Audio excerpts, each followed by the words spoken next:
दोस्तों आजकल संजय दत्त की नई फिल्म धुरंधर का बहुत जिक्र हो रहा है। संजय दत्त फिल्म में एसपी चौधरी असलम का किरदार अदा कर रहे हैं। दोस्तों चौधरी असलम बहुत दिलचस्प किरदार हैं जिनका नाम ना सिर्फ लियारी गैंग वॉर बल्कि कराची में होने वाले हर ऑपरेशन से जुड़ा हुआ है। हम इनके हवाले से भी बात करेंगे, मगर अभी इसी फिल्म में एक और किरदार की बात करते हैं जो अक्षय खन्ना ने निभाया है। दोस्तों बात हो रही है रहमान डकैत की।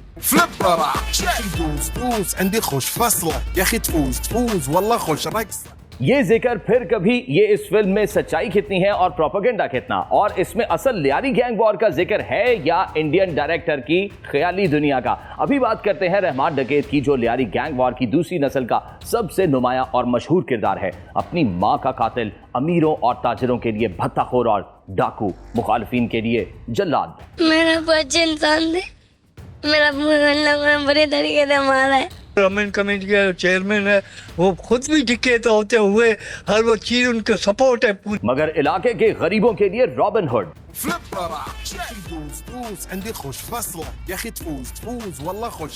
गैंग वॉर अपनी मौजूदा शक्ल में दादल शेरू गैंग और कालाना गैंग की नई पीढ़ी के साथ दाखिल हुई। रहमान बलोच के वालिद दाद मोहम्मद उर्फ दादल की 3 शादियां थी।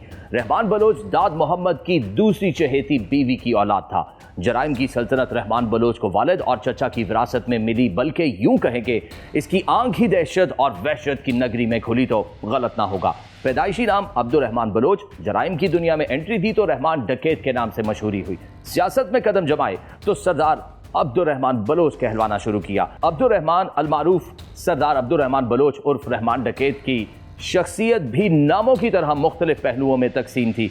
वहशत और दरिंदगी का खेल खेलने वाले रहमान डकैत को अमीरों से दौलत लूटकर गरीबों में बांटने वाले की वजह से लियारी के बहुत से लोग अपना हमदर्द और मसीहा समझते थे।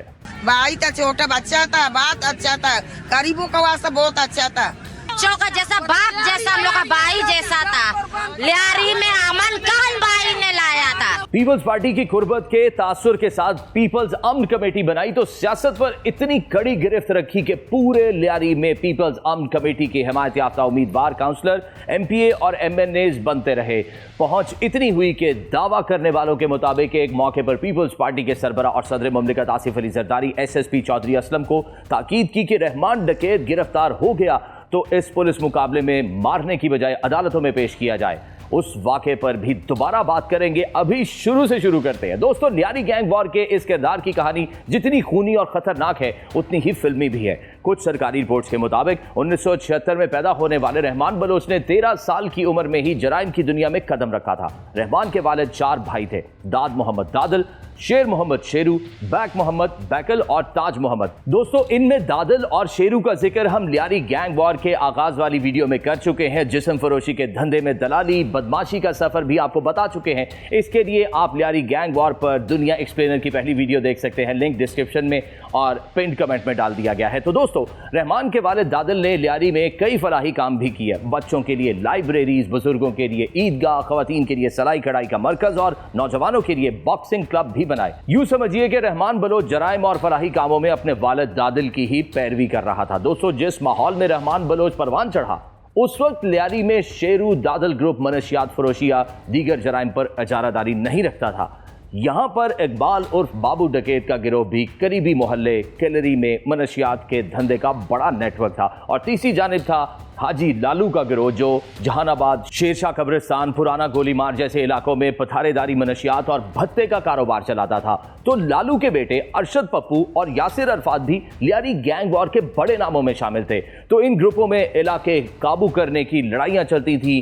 तो एक ऐसी ही लड़ाई में रहमान का चचा ताज मोहम्मद बाबू गैंग के हाथों मर गया था और इन 2 गैंग्स की लड़ाई फिर बहुत लंबी चली। ये भी ना सोचें कि रहमान बलोच को घर वालों ने बंदूक और चर्स गांजा पकड़ा दिया था बचपन में ही, के चल बेटा ठोक दे जिसको ठोकना है और खुलकर चर्स गांजा बेचकर पैसे कमा।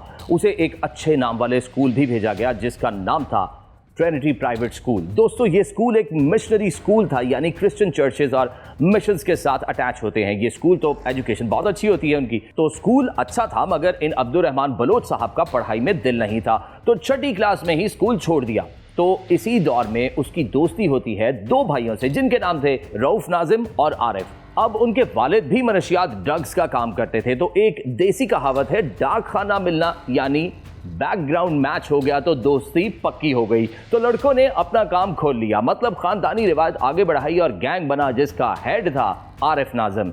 रहमान बलोच बाद में तगड़ा हुआ और उसने गैंग की सरबराही संभाली। इससे पहले रहमान का वालिद दादल मुखालिफ अपने मुखालिफ बाबू डकैत के हाथों कत्ल हो चुका था। तो दोस्तों, पुलिस की एक रिपोर्ट में रहमान बलोच ने खुद बताया कि 1992 में इसने मनशियात फरोशी शुरू की आरिफ नाजिम के साथ मिलकर। इस सब में लड़ाइयां भी चल रही थी। रहमान का एक भाई अब्दुल रहीम उर्फ काना पुलिस के हाथों मारा गया। रऊफ और आरिफ के 4 भाई भी लड़ाई झगड़ों में पार हो गए, मगर यह था कि धंधा चल रहा था। वैसे रहमान बलोच की पहली वारदात पुलिस रिकॉर्ड में 1989 में आई जब उसने एक बंदे को छुरियां मारी, लेकिन पहला मर्डर उसने 1992 में ही किया था, यानी ड्रग बिजनेस में एंट्री वाले साल में ही। फिर एक और बड़ा मशहूर कत्ल किया रहमान ने। एक वजीर आला सिंध रहे हैं जाम सादिक, उनके बिजनेस पार्टनर थे सलमान बरोही, तो उनका कत्ल किया था रहमान बलोच ने 1998 में, क्योंकि सलमान बरोही के बेटे पर यह इल्ज़ाम था कि उसने 1988 में रहमान के चचाजाद भाई फतेह मोहम्मद को मारा था। तो दोस्तों, पिछली वीडियोस में हमने एक लालू गैंग का भी जिक्र किया था जो रहमान बलोच के वालिद का इत्तेहादी था। लालू और बाबू गैंग की क्योंकि पुरानी दुश्मनी थी और बाबू गैंग ने रहमान के चचा और वालिद को मारा था, तो इसलिए दुश्मन का दुश्मन दोस्त वाला फॉर्मूला चला यहाँ और रहमान बलोच लालू गैंग के साथ काम करने लगा। 1995 में रहमान बलोच का पुलिस से एक मशहूर मुकाबला हुआ था। इस मुकाबले में आरिफ मारा गया था मगर रहमान भाग गया था। दोस्तों, इन्हीं दिनों पुलिस ने इकबाल बाबू और उसके बेटे को भी पकड़ा था, लेकिन कहते हैं कि रहमान बलोच की पहुंच ज्यादा थी या उसने पैसा ज्यादा लगाया, तो ये पुलिस की हिरासत से फरार हो गया और बहुत तगड़ा हो गया। सिटी कोर्ट में तो पेशी पे आया था, इसमें जो है सिपाहियों बैठे हुए थे, इसमें फिर मैं भाग गया था सिटी कोर्ट से। कैसे भाग गए थे? हथकड़ी नहीं लगे थे, बी क्लास था मेरा। अच्छा, बी क्लास का हथकड़ी नहीं लगे हुए थे, तो बस उसमें मैं भाग गया था। किस तरह से भागे थे? तुम्हारे साथ कोई किसी ने उसमें ताउन किया होगा? कोई नहीं था, खुद आसानी से अक्सर पेशी में आता था, ऐसी भूखता रहता था ना, हथकड़ी नहीं लगते थे, तो बस उसमें ही भाग गया। दोस्तों, रहमान बलोच ने और भी बहुत सी वारदातें की होंगी, मगर सबसे खौफनाक और सफाक काम उसने ये किया कि अपनी सगी मां को मारा, मतलब कत्ल किया। ये भी 1995 की ही बात है और कहा जाता है कि रहमान बलोच को शक था कि उसकी मां के नाजायज ताल्लुकात हैं अपने ग्रुप के किसी बंदे से। 1995 में फिर पकड़ा गया रहमान बलोच और 2.5 साल जेल में गुजारे उसने। फिर एक दिन सिटी कोर्ट से फरार हो गया। दोस्तों, इस सारे टाइम में उसने बहुत पैसा कमाया सारे क्राइम से। शादियां भी 3 की थी, उनसे 13 बच्चे थे उसके, और उसके सियासी जमातों से भी गहरे लिंक्स बन गए थे। सियासतदान अपने फायदे के लिए इससे ताल्लुकात बनाते थे। दोस्तों, कहा जाता था कि बलोचिस्तान के एक साबिक वजीर आला के दामाद और पाकिस्तान मुस्लिम लीग काफ के रहनुमा, एक बड़ी कौम परस्त बलोच सियासी शख्सियत कलदम बलोच लिबरेशन आर्मी के बाज़ अरकान और दीगर कई अहम और नुमाया शख्सियात भी उसके दोस्तों में शामिल थी। और एक मजे की बात यह है कि जब यह गिरफ्तार था तो पुलिस की तफ्तीश में उसने बताया कि पुलिस की इजाजत से उसने हब में जुए का अड्डा खोला था, जहां मनशियात भी मिलती थी पुलिस की इजाजत से। पहला पुलिस वाला किससे रब्ता हुआ? पहला पुलिस वाला तो हम लोग ऐसा नहीं हुआ, जुआ जब चल रहा था उस टाइम से हम लोग के रास्ते हुए। जुआ सबसे पहला रब्ता हुआ अब्बास से? अब्बास से। अच्छा, अब्बास के तुम बोल तो घर पे नहीं रहा? नहीं, घर पे नहीं रहा, वो भी पैसे भी लड़के ले जाते थे, जुआ चलाते। तुम्हारा डायरेक्ट कोई ताल्लुक नहीं था उससे? डायरेक्ट ऐसा सलाम हुआ था, मगर ज्यादा वो नहीं था। कभी घर भी नहीं किया उसकी? घर नहीं गया, मैंने खुद निकलते हुए देखा घर से। घर नहीं गया, मैंने खुद निकलते हुए देखा। नहीं गया उसके घर में। आप मानो नहीं मानो, मैंने खुद अपनी आंखों से मैंने घर से निकलते हुए देखा है और मेरे सामने से गुजरा। जुआ के गया 2 साल तो ऐसे ही हम लोग उधर बैठे हैं। कितने पैसे दे देता? तकरीबन हफ्ते के हम लोग देते थे 25,000, लाख रुपए, 2 लाख रुपए इस तरह महीना बन गया। अच्छा, कौन कौन से पुलिस वाले जो तुम्हारा काम होगा? ये जमीन था। जमीन का क्या रैंक था? इंस्पेक्टर था। जमीन जारी की बात कर रहे हैं, सीआईडी का इंस्पेक्टर। दोस्तों, इसकी यारी दोस्ती तो पहले भी चल रही थी लालू गैंग से, फिर ये रिश्तेदारी बन गई। रहमान बलोच और हाजी लालू के बेटे यासिर अरफात दोनों की शादियां हुई। गोली मार का एक पैसे वाला बंदा था सेठ यूसुफ, उसकी बेटियों से, तो दोनों रिश्तेदार बन गए। लेकिन हराम का पैसा और लालच हो तो कौन सी दोस्ती और कौन सी रिश्तेदारी। तो दोस्तों, लालू गैंग और रहमान बलोच की आपस में लड़ाइयां शुरू हो गई। हुआ यूं कि चाकीवाड़ा के इलाके में चटपट लेन के पास एक पब्लिक ट्रांसपोर्ट का एक अड्डा था जहां से बलोचिस्तान को बसें जाती थी। अड्डे की ट्रांसपोर्ट यूनियन थी जिसका सदर लालू गैंग का बंदा था। उसको रहमान बलोच ने हटाया, जिस पर फड्डा शुरू हुआ और इतना ज्यादा बढ़ा कि रहमान बलोच का एक रिश्तेदार था जिसका नाम था फैज मोहम्मद उर्फ फैजू, इसको लालू गैंग ने उठाकर मार दिया। दोस्तों ये फैज मोहम्मद रहमान का रिश्तेदार तो था, लेकिन ये गैंग वॉर के एक मशहूर कैरेक्टर उजैर बलोच का वालिद भी था। 2003 में जो है वो का ये लड़ाई चालू हुआ पप्पू वालों से पैसे को लेन देन में लड़ाई चालू हुआ, तो इसी दौरान हम लोग के जो है आपस में दुश्मनियां बढ़ती गई, लोग भी हम लोग के मरते गए। तो इसी दौरान हम लोगों ने जो है अर्शिद पप्पू का सांडू था उसका घर भी जला दिया था और ये लड़ाई चलते रहे काफी टाइम तक, अभी तक ये लड़ाई जारी है। इस कत्ल ने लियारी गैंग वॉर में एक नया खूनी बाब शुरू किया जो अभी तक मुकम्मल बंद नहीं हो सका। इस कत्ल के बाद उजैर बलोच रहमान डकैत के साथ मिल गया और उसने अपने बाप के कातिलों से भयानक तरीके से बदला लिया। इस बदले की कहानी जब उजैर बलोच का उरूज और जवाल डिस्कस होगा तो उसमें आपको सुनाएंगे। खैर, इस कत्ल के बाद लालू गैंग और रहमान डकैत के माबैन गैंग वॉर का नया चैप्टर शुरू हो गया और इस दौरान इसने अपने पुराने दुश्मन और अपने बाप के कातिल बाबू डकैत को भी मार डाला। 2004 में हमें इतना मिली कि बाबू डकैत जो है पहुंच जा रहे हैं रिश्ते में, तो हम लोग पहले ही बैठ गए वहाँ रास्ते में। जैसे ही हुआ है हम लोगों ने इसके पीछे रिश्ते और पलाटिन पोपो से फायरिंग किया, उसमें जो बाबू डकैत और दो उसके साथी हलाक हो गए थे और दो राजीव इसमें जख्मी हो गए थे। बाद में जो हम लोग भी फरार। लड़ाई में एक तरफ हाजी लालू और उसके बेटे यासिर अरफात और अरशद पप्पू थे, तो दूसरी तरफ रहमान बलोच और इत्तेहादियों में बाबा लाडला, जाहिद शरीफ, फैसल पठान और उजैर बलोच थे। दोस्तों इस सब में रहमान डकैत ने इतनी दौलत कमा ली थी कि 2006 तक कराची और बलोचिस्तान में 34 दुकानें, 33 घर, 12 प्लॉट्स और 150 एकड़ इसकी मलकियत बन चुके थे। 2006 के बाद इसकी दौलत में मजीद इजाफा हो गया। एक टीवी रिपोर्ट और दीगर अंदाजों के मुताबिक लियारी गैंग वॉर में 3,500 के करीब लोग मारे गए। जब लियारी में बहुत तगड़ी मारामारी हुई तो ये सब रोकने की कोशिशें शुरू हुई। लियारी बलोच इत्तेहाद तहरीक के सरबरा अनवर भाईजान, सहाफी सईद सरवाजी, अजीज संघोर और पीपल्स पार्टी के रहनुमा नबील गोबोल ने पीपल्स पार्टी के रहनुमा आसिफ जरदारी से मुलाकात की। दोस्तों ये जनरल मुशर्रफ के दौर की बात है जब आसिफ अली जरदारी जेल में कैद थे और बीमार होने पर उन्हें डॉक्टर आसिम के अस्पताल में दाखिल करवाया गया था। जिन दिनों सदर आसिफ अली जरदारी कैद थे तो उन्हीं दिनों हाजी लालू भी उसी जेल में बंद थे। आसिफ अली जरदारी के साथियों ने लालू से बातचीत करने की जिम्मेदारी तो ली, मगर रहमान डकैत की गारंटी लेने के लिए कोई तैयार नहीं था। बलोच इत्तेहाद तहरीक के रहनुमा अनवर भाईजान ने सालिस बनने की जिम्मेदारी ली तो रहमान बलोच ने उन्हें ही कत्ल कर दिया। इल्जाम लगाया कि अनवर भाईजान लालू गैंग की सपोर्ट करते थे। अर्शद पप्पू के वाइफ का सरदार मामू अनवर भाईजान, वो हमारा साथी दुश्मनी था उनसे। हमें इतना मिली कि वो किसी जनाजे में आ रहे तो हम लोग पहले वहाँ पर रोड पे बैठ गए थे, गरीब शाह रोड पे। तो जैसे ही आया हमने उस पर फायरिंग किया, अनवर भाईजान हलाक हो गया और जो इसका साथी जख्मी हो गया था और हम लोग मौके से फरार हो गए थे। क्यों उस पर फायरिंग करी? तो जो अर्शद पप्पू के वाइफ का सरदा मामू था और हम लोग का दुश्मनी था उससे, तो कंप्लेनें करता था, खिलाफ ये सारे लेटरे वही देखता था। इसके बाद सब पीछे हट गए और रहमान बलोच को रोकने वाला कोई नहीं रहा। इसने खुलकर मुखालिफिन को मारना शुरू किया तो उसके खिलाफ हुकूमती सतह पर लॉबिंग शुरू हो गई। दूसरी तरफ एमक्यूएम और रहमान डकैत के दरमियान इलाकों पर कंट्रोल के लिए लड़ाइयां शुरू हुई तो एमक्यूएम जो जनरल मुशर्रफ की इत्तेहादी थी उसने मुतालबा शुरू किया कि रहमान डकैत को कंट्रोल किया जाए।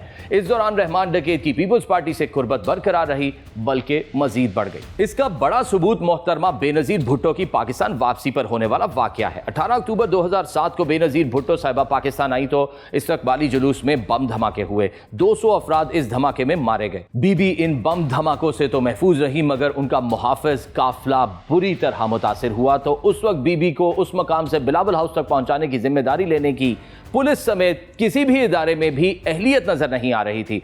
उस वक्त ये जिम्मेदारी उठाने वाला सिर्फ एक शख्स रहमान बलोच था जिस पर मोहतरमा और पीपी की क़यादत को एतमाद भी था। तो रहमान बलोच ने मोहतरमा बेनजीर को अपनी सिक्योरिटी में बाहिफाजत बिलावल हाउस तक पहुंचाया।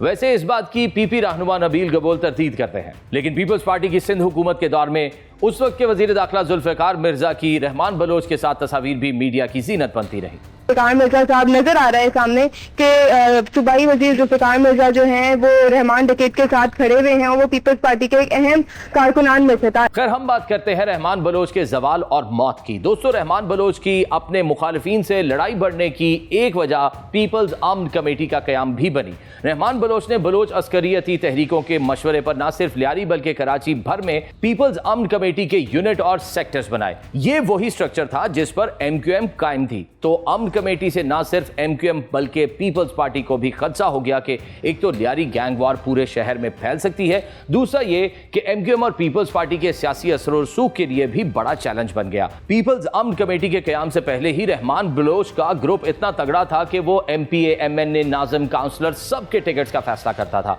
फिर उन अरकान से रहमान बलोच इलाके के लिए नौकरियों और तरक्याती कामों का भी मुतालबा करते थे। कहा जाता है कि ऐसा मशहूर केस नबील गबोल का है कि जब वो लियारी से एमएनए थे तो उस वक्त इल्जाम लगा कि लियारी की नौकरियां दूसरे इलाकों के लोगों को बेची जा रही हैं। इस पर रहमान बलोच ने नबील गबोल के इलाके में दाखिले पर पाबंदी लगा दी, मगर नबील गबोल इस बात की तरदीद करते हैं। चैलेंज किया कि जी सुना है आप लियारी नहीं आ सकते, आप लियारी के एमएनए हो। मैंने कहा आप लोग कहाँ हो? तो उन्होंने कहा जी हम बगदादी थाने पे खड़े हैं। मैंने कहा मैं आ रहा हूँ।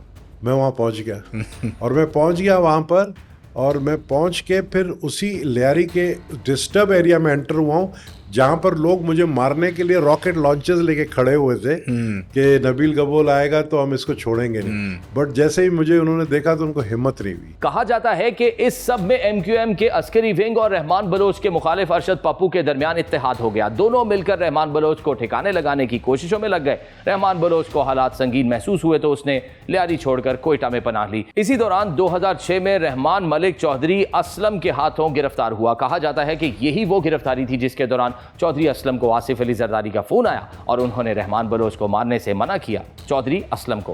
खैर, इस बार भी रहमान बलोच कुछ महीनों बाद फरार हो गया और उसने लियारी में फिर मारामारी शुरू कर दी। ये आप देख सकते हैं कि बहुत एक जोरदार धमाका सुनाई दिया है और फायरिंग का सिलसिला दोबारा शुरू हो गया है। आप देख सकते हैं दोबारा फायरिंग शुरू हो गई है और ये चारों तरफ से फायरिंग की जा रही है। इस फरार पर चौधरी असलम की बहुत बेइज्जती हुई और वो मुअत्तल भी रहे पुलिस से। इस बात की वजह से वो रहमान बलोच से शदीद गुस्सा थे और बदला लेने के चक्करों में थे। लेकिन सबसे मजे की बात यह है कि पुलिस और हुकाम ने उसकी गिरफ्तारी से ही इनकार कर दिया। मतलब गिरफ्तार ही नहीं हुआ तो फरार कैसे हो गया। लेकिन कुछ हिरासत के दौरान उसकी कुछ वीडियो जरूर वायरल हुई। ये मनाजिर अब नए तो नहीं, लेकिन इस इनकार का जवाब जरूर है कि 2 साल कबल रहमान डकैत गिरफ्तार ही नहीं हुआ तो फिर फरार कैसा। पुलिस ड्राइंग रूम में पुलिस की मेहमान नवाजी के मजे लूटने वाला ये शख्स ही रहमान डकैत है। इस सब में रहमान बलोच से वो गलती भी हुई जिसने उसे मौत के मुंह तक पहुंचा दिया। लियारी में रहमान बलोच का हिमायत याफ्ता मलिक फयाज और किमाड़ी में मुस्लिम लीग नून के हुमायूं खान पीपल्स पार्टी के उम्मीदवारों को हराकर टाउन नाजिम बने थे। कहा जाता है कि जब पीपल्स पार्टी की हुकूमत बनी तो सदर आसिफ अली जरदारी ने रहमान बलोच को पैगाम पहुंचाया कि इन दोनों को हटाकर पीपल्स पार्टी का नाजिम मुकर्रर किया जाए। रहमान बलोच ने दोनों नाजिमीन से इस्तीफा मांग लिया। मलिक फयाज ने तो इस्तीफा दे दिया, मगर किमाड़ी के नाजिम हुमायूं खान ने बलोच कबीले के सरदार सनाउल्लाह ज़ाहरी से मदद मांगी। इस पर रहमान बलोच ने किमाड़ी के कुछ नायब नाजिमों को अगवा करके उनके जरिए हुमायूं खान के खिलाफ तहरीक अदम एतमाद पेश करवा दी, जिस पर सदर आसिफ अली जरदारी ने हुमायूं खान के खिलाफ तहरीक वापस लेने का कहा, मगर रहमान बलोच ने उनकी बात ना मानी। दोस्तों, हुमायूं खान का ओहदा तो किसी ना किसी तरह बचा लिया गया, मगर उसके बाद सदर आसिफ अली जरदारी रहमान बलोच से मुस्तकिल नाराज हो गए और कहा कि अब रहमान जाने और उसका काम जाने। ये दोस्तों और दुश्मनों सब के लिए सिग्नल था कि रहमान बलोच अब किसी की प्रोटेक्शन में नहीं है। दोस्तों, जब तगड़ा हाथ सर से हटा तो रहमान बलोच 3 तरफ से निशाने पर आ गया, एमक्यूएम, पीपल्स पार्टी और पुलिस। चौधरी असलम को भी पिछले फरार के बाद रहमान बलोच पर काफी गुस्सा था। ग्रीन सिग्नल मिला तो चौधरी असलम ने रहमान बलोच को ढूंढना शुरू कर दिया। यहां दिन आ गया रहमान बलोच के मारे जाने का। तो दोस्तों, किस्सा यहां थोड़ा शॉर्ट करके बताते हैं कि खतरा बढ़ा तो रहमान बलोच 9 अगस्त 2009 को लियारी से फरार होकर बलोचिस्तान की हुदूद में पहुंच गया। मगर फिर वो क्या मशहूर कहावत है कि रोटी बंदा खा जाती है, यहां यह कहावत सच हो गई। तो जब ऊपर से ऑर्डर्स आए तो एजेंसियां रहमान बलोच और उसके साथियों के साथ साथ उनके घर वालों के मोबाइल भी ट्रेस कर रही थी। रहमान का एक साथी नज़ीर बलोच अपनी बीवी को फ़ोन करके पसंदीदा खाने बनाने की फरमाइश करता है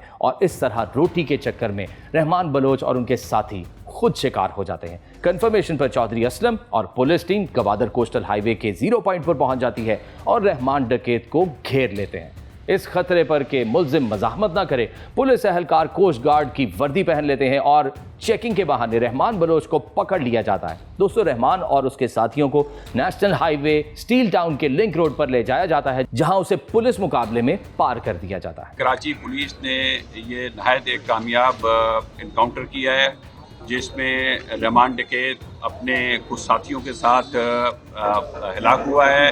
इन्वेस्टिगेशन इसको ये इतला मिली थी कि कुछ दहशतगर्द जो कि स्टील मिल के इलाके से लिंक रोड से काठौड़ की तरफ आ रहे हैं। पुलिस ने वहाँ पे नाकाबंदी की। इन दहशत गर्दों ने, जो कि 2 गाड़ियों में थे, पुलिस की मोबाइल को देख के पुलिस की मोबाइल पे ब्रश मारा। जवाबी कार्रवाई से 4 मुल्जमान जख्मी हुए, जिनके कब्जे से 3 कलाशनकोव, 1 9mm पिस्टल और 3 ग्रेनेड बरामद हुए। इन मुल्जमान के नाम रहमान और रहमान टिकैत, नज़ीर बल्ला जो पुलिस को मतलूब था मुकदमा में, औरंगजेब बाबा जो कि पुलिस को मतलूब था, अकील जो कि पुलिस को मतलूब था। दोस्तों, बज़ाहिर तो रहमान डकैत की मौत हो गई, मगर उसके बाद का लियारी भी उसके दोस्तों और दुश्मनों के बीच कत्लो गारत और खून रेजी का मरकज बना रहा। इस जाने वाले को सरदार अब्दुल रहमान बलोच कहें या रहमान डकैत, मगर यह भी सच है कि रहमान बलोच वल्दाद मोहम्मद बलोच का जनाजा लियारी की तारीख का सबसे बड़े जनाजों में से एक जनाजा था। तो दोस्तों, इसीलिए इस फिल्म में चौधरी असलम की टक्कर का कैरेक्टर रहमान डकैत ही है, क्योंकि रहमान डकैत की दास्तान इतनी सनसनीखेज, खतरनाक और दिल दहला देने वाली है कि किसी एक वीडियो में उसकी सफाकियत और खतरनाकी का सिर्फ अंदाजा दिया जा सकता है। आपके ख्याल में क्या लियारी गैंग वॉर में कोई दूसरा वॉरलॉर्ड रहमान डकैत जैसा खतरनाक और सफाक आया है, जिसे इलाके के अवाम अपना सरदार भी मानते थे? कमेंट्स में अपनी राय जरूर दीजिएगा। वीडियो को लाइक और शेयर भी करें। लियारी गैंग वॉर और ऐसी सनसनीखेज स्टोरीज देखने के लिए हमारे चैनल को जरूर सब्सक्राइब कीजिएगा। टिल नेक्स्ट वीडियो, अल्लाह हाफ़िज़।